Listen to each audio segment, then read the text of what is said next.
নমস্কার দর্শক বন্ধু, তো আপনারা দেখতে পাচ্ছেন যে অঙ্ক অর্থাৎ ম্যাথমেটিক্সের কিন্তু এসএলএসটি ডাব্লিউবিএসএসসি এসএলএসটি কোশ্চেনগুলো দেখতে পাচ্ছেন। এবছরের জন্য কিন্তু কোশ্চেনগুলি খুবই কমন চলে এসেছে।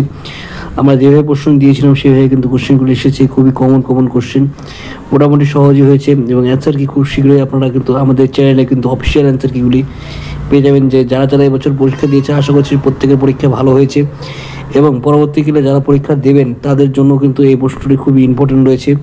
প্রশ্ন প্যাটার্নগুলো দেখে নিন। এবার কিন্তু পরবর্তীতে যারা পরীক্ষা দেবে তাদের কিন্তু এরকমই প্রশ্ন কিন্তু থাকবে। তো তাই আপনারা প্রশ্নগুলি একবার করে হলো প্র্যাকটিস করবেন, কারণ এবছরে যারা পরীক্ষা দিয়েছে তারা কিন্তু অনেকাংশে কিন্তু কমন এই অঙ্কগুলি পেয়েছে।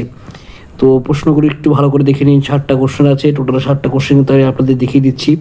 তো প্রশ্ন উত্তরগুলি একটু ভালো করে দেখে নিন। তো আশা করছি এই প্রশ্ন উত্তরগুলির থেকে আপনার অনেকাংশে কিন্তু কমন পরীক্ষা এর পরবর্তীতে যে এসএলএসটি পরীক্ষাটা হবে সেখানে আপনারা প্রিপারেশন রূপে রাখতে পারেন। আশা করছি আপনাদের প্রশ্নগুলি খুবই কাজে আসবে। তো ভিডিওটাকে পজ করে নিতে পারেন বা স্ক্রিনশট করে বা ভিডিও স্পিডটাকে একটু কমিয়ে দিয়ে আপনারা কিন্তু এই প্রশ্ন উত্তরগুলি খুব সহজেই কিন্তু আপনাদের পরবর্তী পরীক্ষার জন্য তৈরি করে রাখতে পারেন, খুবই কাজে কিন্তু দেবে। তো আশা করছি আজকে ভিডিও ভালো হচ্ছে, লাইক করবেন, আপনাদের শেয়ার করে চ্যানেলটা সাবস্ক্রাইব করবেন, পাশাপাশি অবশ্যই জয় হিন্দ, বন্দে মাতরম। ধন্যবাদ ভিডিওটি দেখার জন্য।